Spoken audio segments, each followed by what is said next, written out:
Hello toppers, welcome to our toppers family. আজকে আমরা class 10 এর কোষে দেখি 12 গোলক চ্যাপ্টারের ইম্পর্টেন্ট 5টা অঙ্ক করব। এই 5টা অঙ্কের ভেতর থেকে তোমাদের পরীক্ষায় একটা অঙ্ক কমন পাবেই পাবে। তাহলে চলো আজকের ভিডিওটা শুরু করি। তবে এই ভিডিওটা শুরু করার আগে তোমাদের এই চ্যাপ্টারের বেসিক কিছু সূত্র জেনে নিতে হবে। যে সূত্রগুলো না জানলে তোমরা কখনোই এই চ্যাপ্টারের অঙ্কগুলো করতে পারবে না। তাহলে দেখো, প্রথমে আমরা কি বললাম, চ্যাপ্টারের নাম আমাদের গোলক। তাহলে গোলক কাকে বলে? অর্ধবৃত্তাকার চাকতির ব্যাসকে অক্ষ করে চাকতিকে ঘোরালে বলের মতো দেখতে যে ঘনবস্তু তৈরি হয় সেটাকে আমরা বলি গোলক। এটা একটা গোলক। এবার এই গোলকের দুটো জিনিস থাকে। দেখো, এটা যদি সেন্টার হয় তাহলে এই সেন্টার দিয়ে যেটা যাবে সেটাকে আমরা বলি ব্যাস। ব্যাসকে আমরা বলি 2r। আর ব্যাসের অর্ধেক ব্যাসার্ধ, এই ব্যাসার্ধকে আমরা r দ্বারা চিহ্নিত করি। তাহলে তোমাকে এই দুটো জিনিস ভালো করে মনে রাখতে হবে যে ব্যাসকে আমরা 2r লিখি আর ব্যাসার্ধকে আমরা r লিখি। এরপরে দেখো, এরপরে আমাদের সূত্র রয়েছে। তাহলে এটা কি? আমরা প্রথমেই বললাম যে ব্যাস মানে 2r আর ব্যাসার্ধ মানে r। এটা একটা গোলক। তাহলে এই যে দেখছো এখান থেকে শুরু করে এই পর্যন্ত এটাকে আমরা বলি r।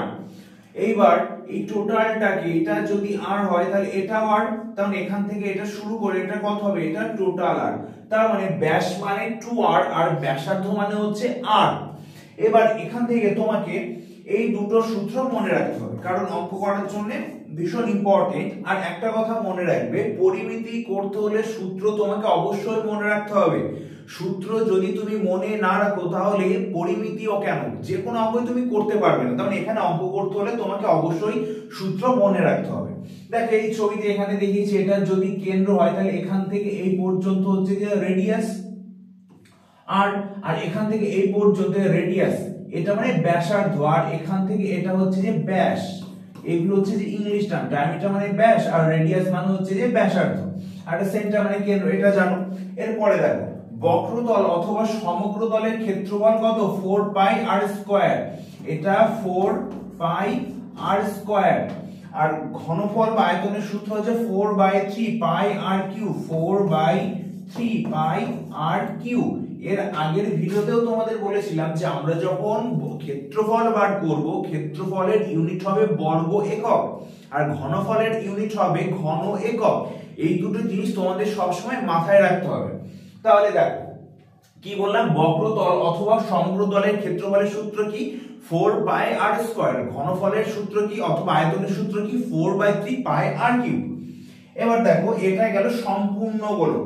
এবার দেখো, গোলকটা যদি অর্ধেক হয় তাহলে সেটাকে আমরা বলবো অর্ধগোলক। তাহলে এটা একটা অর্ধগোলক, এটা সেন্টার। তাহলে এখান থেকে এই পর্যন্ত এটা হচ্ছে যে r।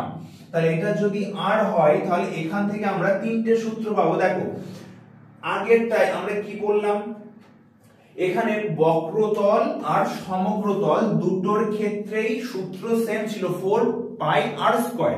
কিন্তু তুমি যখন অর্ধগোলক পড়তে যাবে তখন এখানে বক্রতলের সূত্র আলাদা, সমগ্রতলের সূত্র আলাদা। তাহলে বক্রতলের ক্ষেত্রফল হবে 2 পাই r স্কয়ার আর সমগ্রতলের ক্ষেত্রফল হবে 3 পাই r স্কয়ার।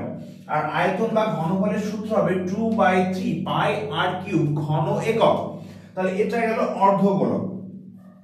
এবার দেখো, যদি গোলকটা ফাঁপা হয় তাহলে সেক্ষেত্রে কি হবে? এই দেখো এখানে একটা ছবি দেখতে পাচ্ছ।